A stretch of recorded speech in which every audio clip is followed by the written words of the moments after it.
Exile and Betrayal. The wind howled against the wooden walls of the Whitfield cabin, rattling loose shutters like an omen. Inside, the air was heavy with sweat, blood, and the faint cries of a newborn. Clara Whitfield clutched the tiny bundle against her chest, exhaustion carving deep lines into her pale face. Her body trembled, not from cold but from the sheer toll of labor. Yet despite the pain, her heart swelled with fragile joy. In her arms was Anna, her daughter, her fragile proof that life could still grow in a land that seemed bent on crushing hope. Thomas Whitfield, her husband, did not share the moment's sanctity. He stood near the hearth, arms crossed over his chest, jaw clenched tight. His face, sharp, weathered by frontier life, was set in a scowl. Clara, still catching her breath, lifted the infant toward him, hoping for even the faintest flicker of paternal pride. "It's a girl," she whispered, voice cracking. Thomas's silence was louder than any shout. He looked down at the child as if she were a blemish, not a blessing. "A girl," he said at last, his tone steeped in disdain. "After all the months of waiting, praying for a son, this is what you give me." Clara's smile faltered. "She's healthy. She's ours. Ours." Thomas's laugh was bitter, hollow. "You call this mine? You can't even do the one thing a wife ought to do. Bear proper heir. I have no use for a daughter." The words struck her harder than labor pains. Clara tightened her grip on Anna, instinctively shielding the infant from her father's glare. Tears burned her eyes, but she forced herself to stay upright. "She deserves your love," she pleaded. "She's innocent." Thomas turned, pacing the cabin like a restless wolf. "Innocent or not, she's a burden. You are a burden, always weak, always clinging to me with your soft words and softer body. I should never have married you." Clara's throat tightened. She wanted to argue, to remind him of the vows they had made, of the promises he once whispered beneath the stars. But those memories seemed distant, almost imaginary, in the face of his cruelty. When she said nothing, Thomas's anger escalated. He yanked open the cabin door, the bitter wind rushing in. "Take her," he spat, motioning toward the child. "And get out." Clara froze. "Thomas, you don't mean—" "I mean every word. You and that wailing brat, gone. You'll not eat my food or waste my firewood another day." Her body was still fragile, barely strong enough to stand, but his eyes carried no mercy. He grabbed her by the arm, shoving her toward the threshold. Pain shot through her side, but she clutched Anna tighter, shielding the child from the cold air that bit at their faces. "Please," Clara begged, her voice breaking. "At least wait until the storm passes. For the baby's sake." Thomas's expression hardened. "A man doesn't beg the world for kindness, and neither will I. You'll survive if you're meant to. If not, then that's God's judgment." With that, he slammed the door behind her, the iron latch falling into place like a final verdict. The prairie night swallowed her whole. Snowflakes whipped across her vision, the ground already crusted with ice. Each step was agony, her body still weak from childbirth, but she forced herself forward. She could not die here. Anna stirred in her arms, letting out a small, pitiful cry, and that sound alone pushed Clara to keep moving. Hours blurred. She stumbled down a dirt path that cut through the barren fields, her shoes sinking into half-frozen mud. Memories of Thomas's rage gnawed at her spirit, but more than anger, she felt emptiness. She had been discarded like refuse, stripped of dignity, of safety, of love. Her knees buckled at last, sending her to the ground. Snow seeped into her thin dress, chilling her to the bone. She rocked Anna gently, whispering lullabies with trembling lips, trying to muffle the despair building inside her. The baby's warmth was a fragile shield against the cold, but Clara knew it would not last long. Her vision dimmed. Shadows danced at the edge of her sight, shifting with the storm. At first, she thought them hallucinations, tricks of a mind half broken by grief. Then one shape grew clearer. A man on horseback, wrapped in a woven blanket, his silhouette steady against the wind. Clara stiffened, fear flaring. She had heard whispers about the Navajo, stories told by settlers filled with suspicion and disdain. Yet the rider's approach was calm, deliberate. He dismounted, footsteps quiet against the snow. When he reached her, he said nothing, only crouched to her level. His eyes, dark and steady, softened as they settled on the infant in her arms. Clara pulled Anna closer, torn between terror and hope. But the man did not reach for her. Instead, he offered his hand, open, empty, waiting. Her breath caught. Could she trust him? Was it safer to accept, or to cling to solitude and certain death? The baby whimpered, her tiny face pressed against Clara's chest. Clara looked into the stranger's gaze, searching for cruelty and finding none. His silence spoke louder than Thomas's harshest words, an assurance without force, a promise without demand. Slowly, with a trembling hand, Clara allowed him to take the infant. He cradled Anna as though she were made of light itself, his movements careful, reverent. For the first time since the child's birth, Clara saw tenderness in a man's touch. Exhaustion overcame her, but relief flickered through the haze.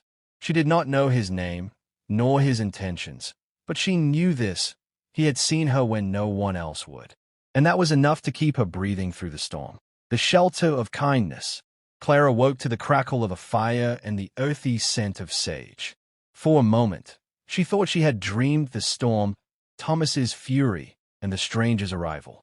But when she opened her eyes, reality returned with sharp clarity. She was lying on a bed of woven blankets inside a small dwelling. Her daughter, Anna, rested beside her in a carefully carved cradle lined with soft rabbit fur.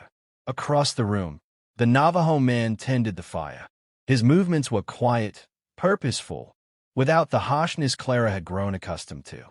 He did not glance at her when she stirred, yet she sensed he was aware of her every motion. She pushed herself up, body weak but steadier than before. Where am I?" Her voice wavered, brittle as glass. The man turned. His expression carried no threat, only a calm weight. "Safe," he said simply, his voice deep and measured. "My home." Clara swallowed, gratitude tangled with unease. Settlers spoke of Navajo men with suspicion, painting them as dangerous, untrustworthy. Yet here was one who had saved her and her child when her own husband had cast them out. The contradiction unsettled her more than the storm ever had. Anna stirred, whimpering softly. Clara reached for her, relief flooding her heart when she felt the baby's warm skin. "Thank you," she whispered, not knowing if he would care to hear. The man nodded once, then handed her a wooden bowl filled with broth that smelled of corn and herbs. Clara hesitated, then accepted. The warmth spread through her, chasing away the last remnants of cold. They ate in silence. It was not uncomfortable, but rather a quiet that seemed to honor survival itself. Clara studied him from across the flames. His hair was long, tied back with leather cord, and his eyes were steady, reflecting both strength and weariness. She realized she did not know his name. "My name is Clara," she offered at last, voice tentative. "And this is Anna." He inclined his head. "Elijah Nez," he replied. The name settled in her mind like a seed, small yet promising. She repeated it softly, as though testing its weight. "Elijah." He turned back to the fire, adding wood with practiced ease. "You were knee-deaf when I found you. The child, she is strong. Like her mother." The compliment startled her. Thomas had never spoken to her that way. To him, her body was frail, her spirit weak as still. Yet here was a man who had seen her broken in the snow and called her strong. Clara felt warmth that had nothing to do with the fire. The days that followed were marked by healing. Elijah taught her simple tasks: how to grind corn with stone, how to boil herbs for medicine, how to mend clothing with sinew. He never demanded, only showed, leaving her free to try or to rest. Clara, though weary, found comfort in the rhythm of such work. For the first time in months, perhaps years, she felt useful in a way that was not measured by Thomas's scorn. Anna thrived under Elijah's care as well. He carved a cradle board with delicate patterns, explaining that it would keep the baby close and safe while her mother worked. Clara marveled at the craftsmanship, her heart aching at the thought that Thomas had never built anything for his daughter, nor even wanted to hold her. Yet guilt shadowed Clara's gratitude. She was a married woman. bound by vows no matter how cruelly broken. What would it mean, staying here under another man's roof, relying on his kindness? Whispers of sin and shame haunted her, echoes of the sermon she had once believed. One evening, as the firelight danced across the walls, she spoke the fear aloud. "I should not be here," she said, clutching Anna close. "People would call it wrong." Elijah's gaze met hers, steady and unflinching. "You are alive because you are here. The child is alive. Is that wrong?" The simplicity of the question cut through her doubt. She lowered her head, unable to answer. Elijah did not press her further. He only returned to his quiet work, shaping a piece of wood with his knife, the steady rasp of the blade a counterpoint to her racing thoughts. The silence stretched, but Clara no longer feared it. There was no anger in it, no judgment, only patience. As Anna drifted to sleep, Clara watched Elijah by the fire. His presence was not like Thomas's, loud, demanding, suffocating. Elijah filled the space with calm strength, asking nothing yet giving much. Clara's heart stirred with a dangerous realization. She felt safer here, in a stranger's home, than she ever had in her husband's house. That truth frightened her, yet it also gave her a glimmer of hope she had long thought dead. She lay down beside her daughter, the fire's glow soft on her face. Outside, the wind had calmed, and the night was still. For the first time since Anna's birth, Clara drifted into sleep without fear gnawing at her chest. Elijah remained by the fire, silent and watchful. He did not know what path lay ahead for the settler woman and her child, nor what trials her past might bring to his doorstep. But he knew this much. He had offered shelter, and she had accepted. And in that fragile act of trust, something new had begun. The forbidden flame. Spring crept quietly into the canyon, melting the last traces of snow and bringing with it a fragile sense of renewal. Clara watched the thaw from Elijah's doorway, Anna cradled against her chest. The child's cheeks had grown round, her laughter bright and startling against the solitude of the land. Each giggle was a reminder that life persisted, even after betrayal had nearly ended it. Elijah stood not far from her, repairing a fence that kept his few goats near the dwelling. His hands were steady, every movement precise, as if he had long ago learned the value of patience in all things. Clara found herself watching him more than she intended. His silence no longer seemed strange. It was a language she was learning, one that spoke of care without demanding it. As days stretched into weeks, their routines settled into rhythm. Clara cooked, fetched water, and learned to grind herbs Elijah gathered from the hills. In return, he showed her how to read the weather in the shape of clouds, how to find roots beneath stubborn soil, how to carve wood into something both useful and beautiful. Each lesson left her grateful, yet also unsettled, for gratitude was slowly turning into something far more dangerous. One evening, Clara carried Anna to the stream at the edge of the settlement. The baby splashed happily in her mother's lap, her laughter carrying across the water. Elijah knelt beside them, filling a jug. When he glanced at Clara, their eyes caught, and for a moment the world grew still. She looked away first, heart pounding. The memory of Thomas, harsh and unyielding, rose like a shadow behind her. She was still his wife in the eyes of law and faith. What right had she to feel warmth toward another man? And yet, wasn't it Thomas who had cast her into the cold, who had denied his own child and left them to die? The conflict gnawed at her. Every time Elijah smiled faintly at Anna's cooing or handed Clara a tool without a word, her heart betrayed her vows. Desire was not yet confessed, not yet acted upon, but it simmered beneath the surface, waiting for a moment of weakness. That moment came with the storm. The sky darkened one night without warning, thunder rolling across the canyon. Rain lashed the roof, and wind howled like a beast at the door. Clara pressed Anna close, the baby crying at each crash of thunder. Elijah stoked the fire higher, his face lit in flickers of gold and shadow. When Anna finally slept, exhaustion softening her cries into silence, Clara lingered near the flames. Elijah sat across from her, his dark eyes reflecting the fire's glow. Neither spoke, yet the air between them thrummed with unspoken words. Clara broke first. Her voice was low, strained. I don't understand why you helped me. You owe me nothing. And still, you saved us. Elijah set down the blade he had been sharpening. I saw a woman and child dying in the snow. That was enough. Enough. She almost laughed, though her throat tightened. My own husband looked at me and saw nothing worth saving. He cast me aside like I was less than dead.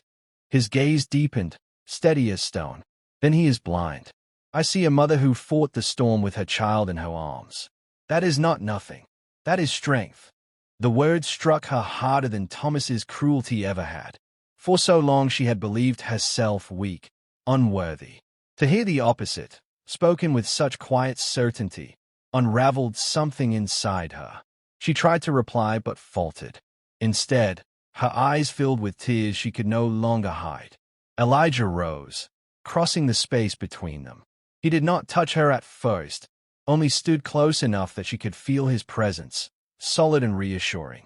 When his hand finally brushed her arm, the gesture was gentle, almost hesitant. Clara trembled, not from fear but from the enormity of what she felt. She lifted her gaze, and in that shared silence, the choice became inevitable.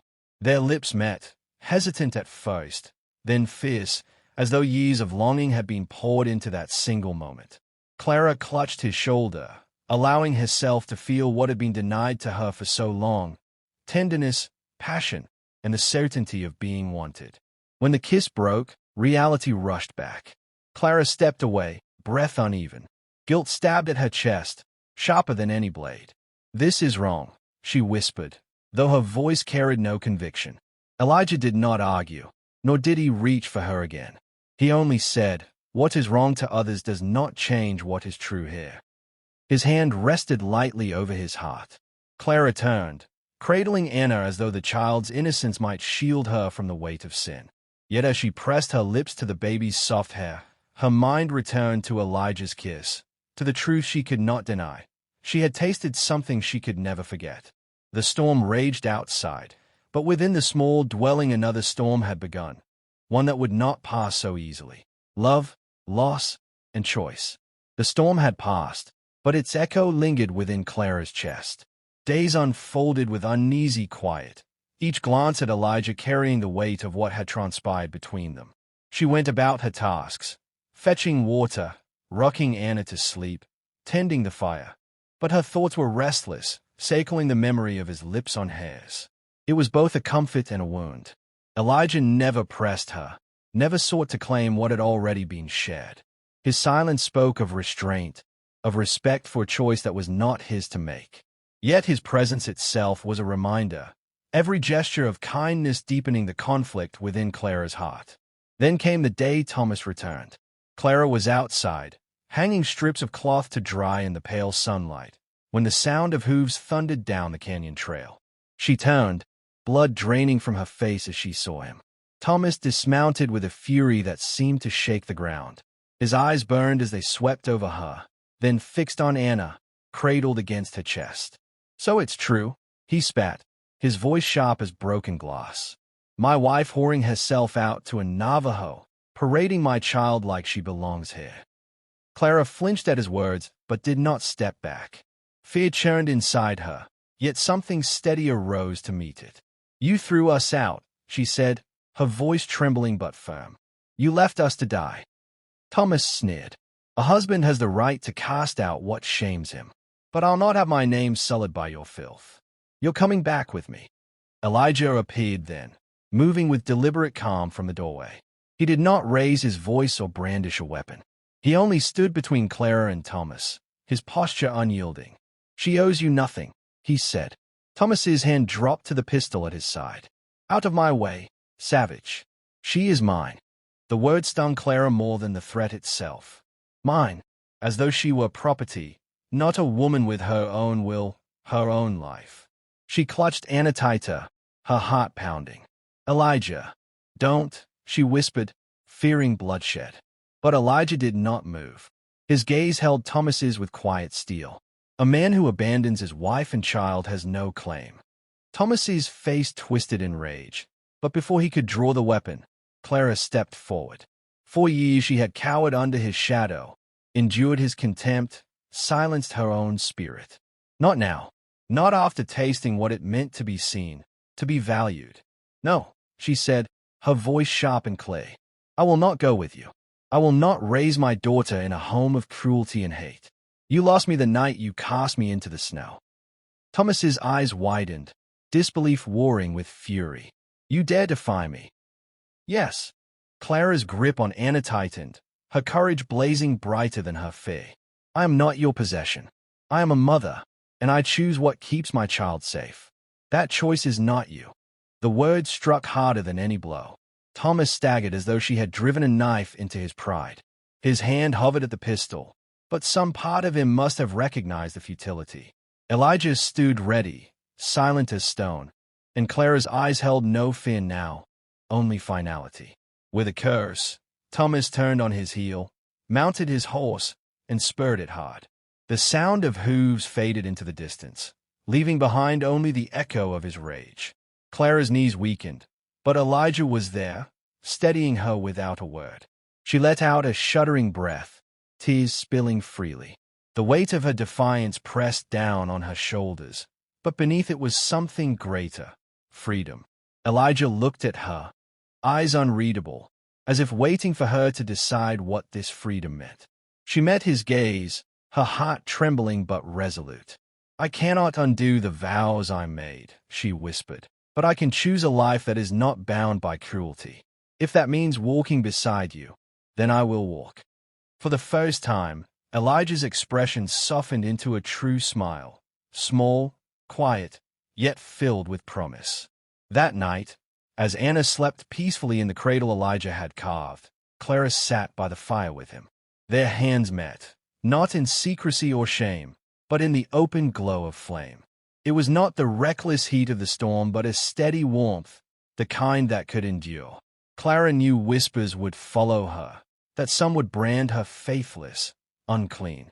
Yet as she watched Elijah cradle her daughter with tenderness Thomas had never shown, she understood the truth. Infidelity was not betrayal when love had already been betrayed. It was survival. It was rebirth. The canyon stretched wide and endless beyond the door, its silence filled with possibility. Clara leaned against Elijah's shoulder, the firelight flickering over their joined hands, and for the first time in her life, she felt at home.